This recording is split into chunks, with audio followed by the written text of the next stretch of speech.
although they are killing you in the streets, I still hear, no justice, no peace. But we're going to do it peacefully. How oxymoron is that?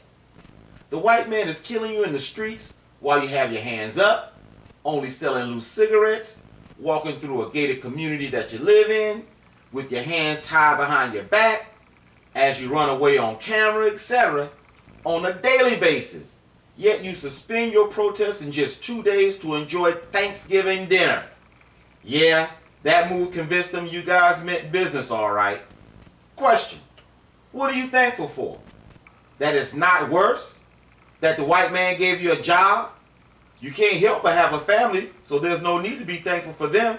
Just love them continuously. Or are you thankful that it's not you the one that's dead? The only reaction your futile protesters are getting now is the white man is anti-black.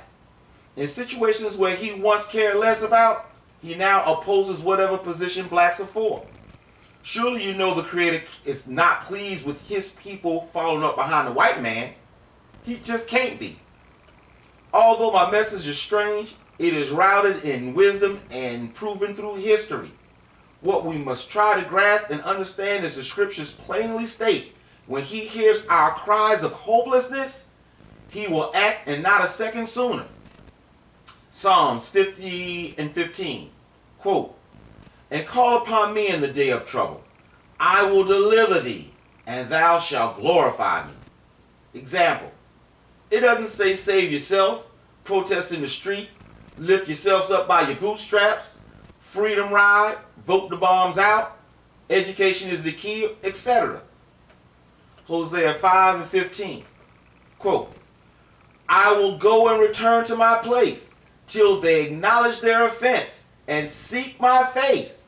In their affliction, they will seek me early.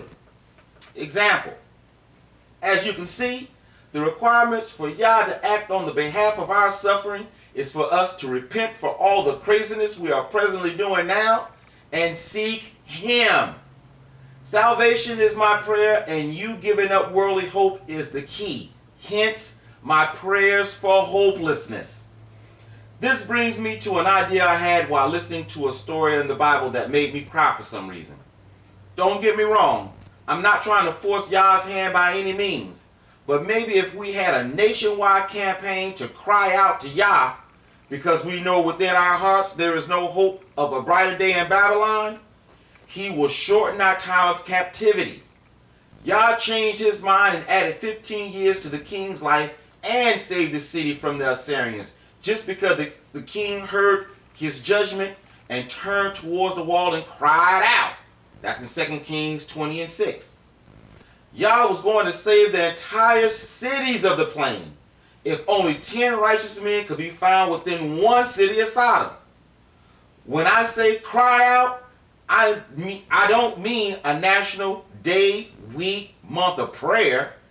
We've been praying for over 400 years and look where we're at. I mean cry out to Him to save us, not cry out to Him to let us get along with the white man, or let the white man acknowledge us, or for that job, or they are oppressing. No, cry out to Him to come save us. You know, just like you guys cried out and begged Mr. Charlie to accept you as humans, to eat alongside them, and to spend all of your money in their establishments. You know, the kind where snot comes out of your nose and your mouth is wide open, but no sound comes out. Exodus 2:23, quote, and it came to pass in process of time that the king of Egypt died, and the children of Israel sighed by reason of the bondage, and they cried, and their cry came up unto Yah by reason of the bondage. Isaiah 58:9, quote, then shalt thou call, and Yah shall answer. Thou shalt cry, and He shall say, here I am. For thou take away from the midst of thee the yoke, the putteth forth of the finger, and speaking vanity. Example: brothers and sisters, you can't get no plainer than that. Exodus 3:7-9, quote, And Yah said, I have surely seen the affliction of my people which are in Egypt, and I have heard their cry by the reason of the taskmasters, for I know of their sorrows. I'm going to keep going. Now therefore, behold, the cry of the children of Israel is come up to me, and I have also seen the oppression wherewith the Egyptians oppressed them. 2 Chronicles 7:14, quote, if my people, which are called by my name, shall humble themselves and pray and seek my face and turn from their wicked ways, then I will hear from heaven and I will forgive their sins and will heal their land. 2 Chronicles 20:9, quote, if when evil cometh upon us as the sword, judgment, or pestilence, or famine, we stand before this house and in thy presence, for thy name is in this house, and cry unto thee in our affliction, then thou wilt hear and help.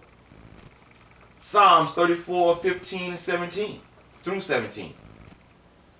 Quote, the eyes of Yah are upon the righteous, and his ears are open unto their cry. I'm going to keep going. The righteous cry, and Yah heareth, and delivereth them out of their troubles. Psalms 18:6. Quote, in my distress I called upon Yah, and cried up to my God. Caveat, that's two different people. That's the Messiah. He heard my voice out of his temple, and my cry came before him, even unto his ears. Psalms 55:22. Quote, cast thy burden upon Yah, and he shall sustain thee. He shall never suffer the righteous to be moved. Psalm 77:1. I cried unto Yah with my voice, even unto Yah with my voice, and he gave ear unto me. Well, it does say Yah first, and then it says Elohim second. That's two different people. Again, that's talking about the Messiah. Psalms 137:1. Quote, by the rivers of Babylon I sat and wept when we remembered Zion. 2 Samuel 22:7. Quote, in my distress I called out to my Yah. From his temple he heard my voice. My cry came unto his ears. Jonah 2:2. Quote, and said, I cried by reason of my affliction unto Yah, and he heard me. Out of the belly of hell cried I, and thou heardest my voice. Example, I'm truly starting to believe the so-called African Americans were already at the point of having the Creator's ear during the Civil Rights Movement, and allowed Jezebel and company to replace their cries for Yah with hope for a better life in America. The spirit of the people said, separate! But Yah perceived hope, Martin Luther King, convinced the people to amalgamate. We already read where Yah has gone back to his throne after we failed to call upon him, and instead are begging our oppressors for justice. I can just see him now throwing his hands up and saying, Judges 10:14, quote, go and cry out to the gods which you have chosen. Let them deliver you in the time of your distress.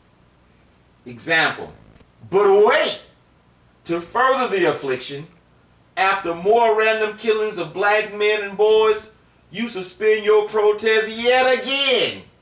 This time, it's to celebrate the birth of your enemy's little white baby Jesus, as though white baby Jesus treats you the same as the white man. Let me expose a not-so-secret secret to you, gentle strangers.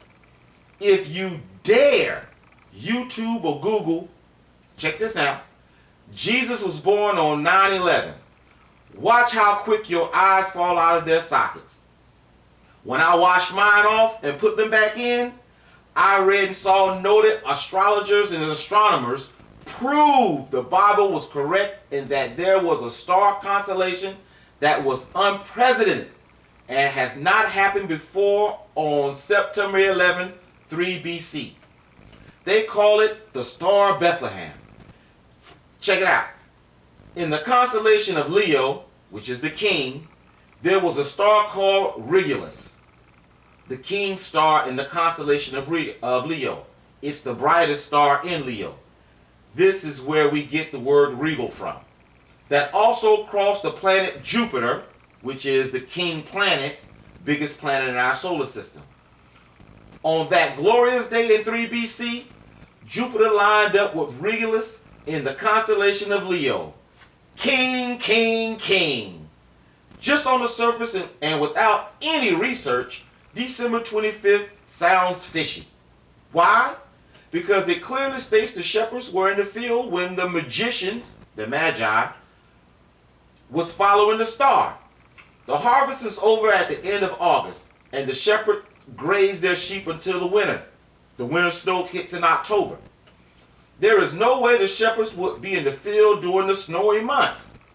Now that I look at the evidence as it presents itself, I see the enemy has gotten the people of the world to have feelings of mourning and lament, sackcloth and ashes, anguish and gnashing of teeth on the Messiah's true birthday, while celebrating and making merry on his birthday.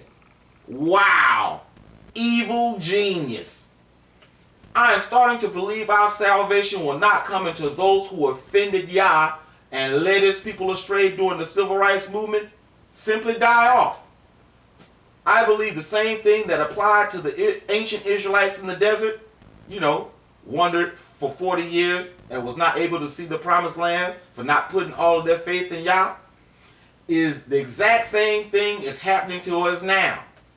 I just can't see Yah allowing those who will be in opposition to his will and convince the people not to leave this country or fist fight for their rights be in the equation to cause seeds of discord among brethren. I can just see Andy Young, John Lewis, and Jesse Jackson trying to get us to remember MLK and fight even harder to amalgamate with the white man with voting and futile protests.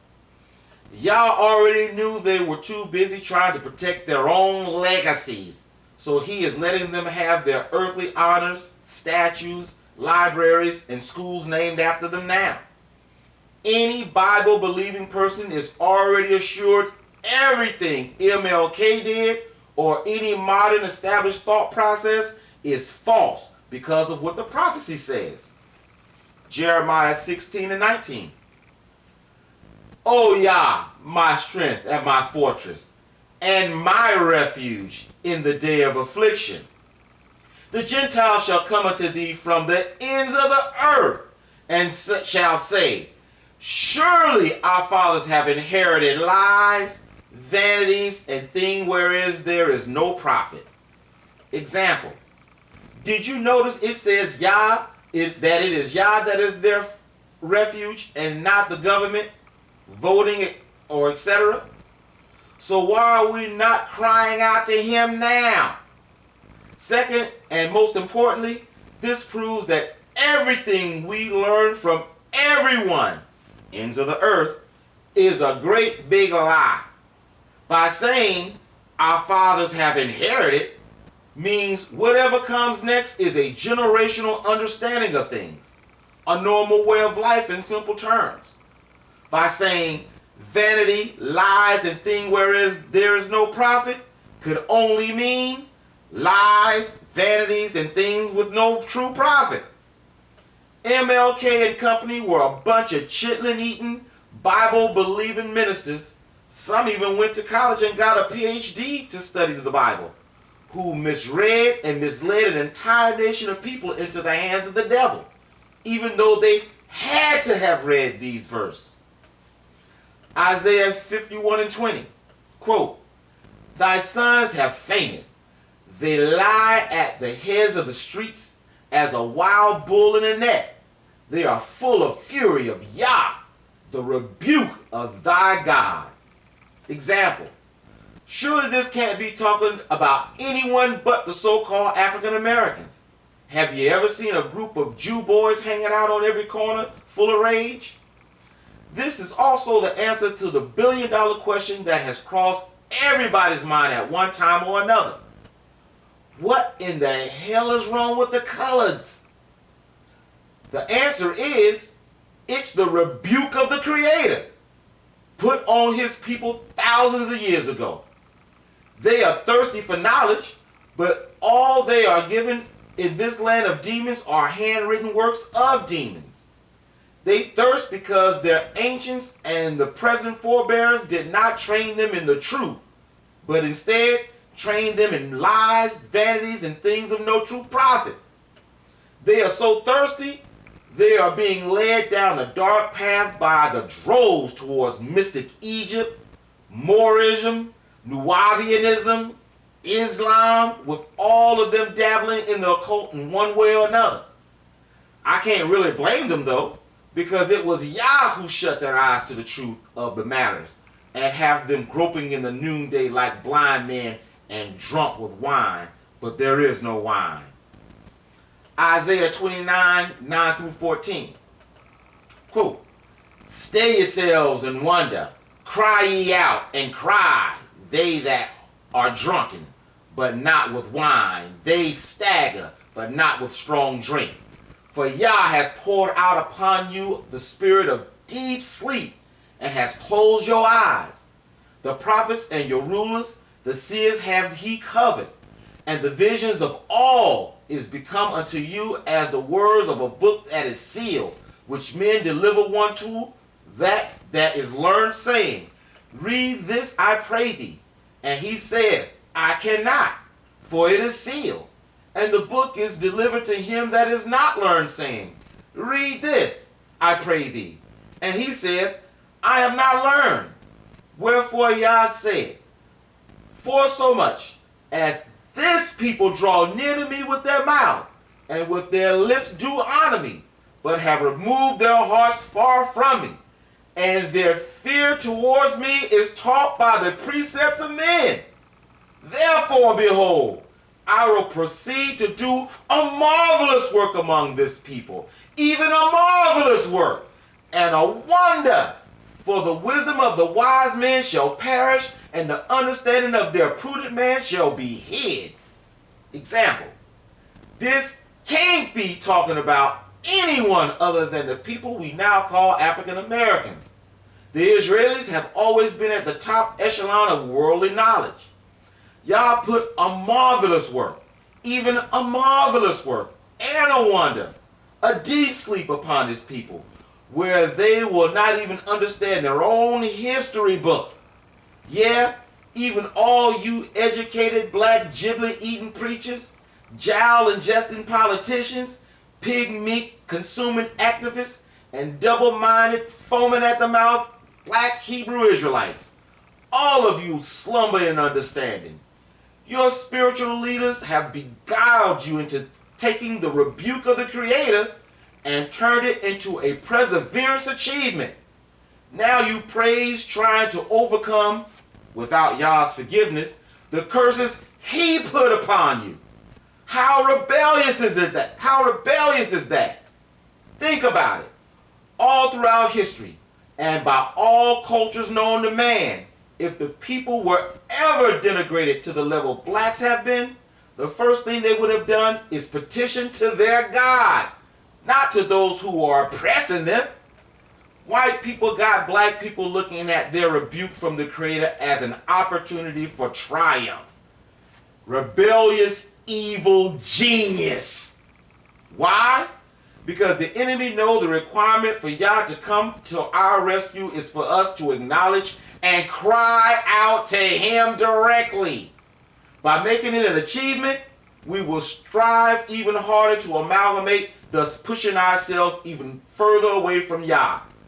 Man, it's pure evil genius, but their works of iniquity will return to them void.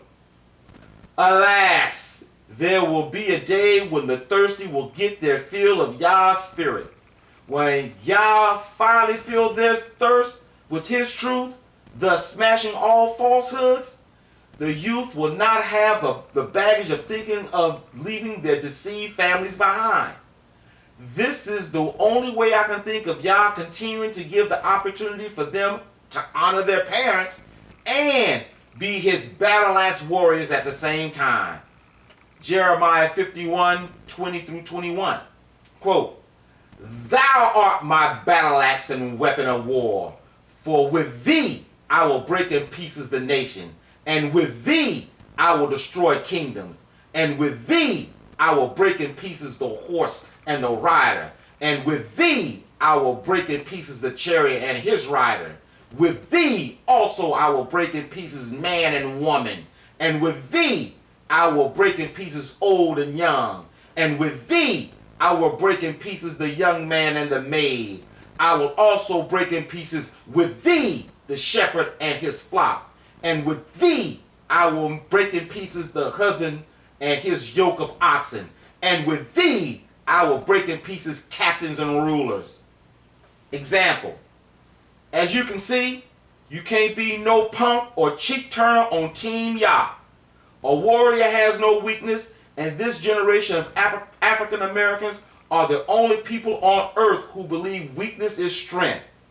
The most despicable display of this is echoed each year when John Lewis tells the world, "I almost died on that bridge that day," and then followed up with a picture of him sitting on the curb with his head split wide open.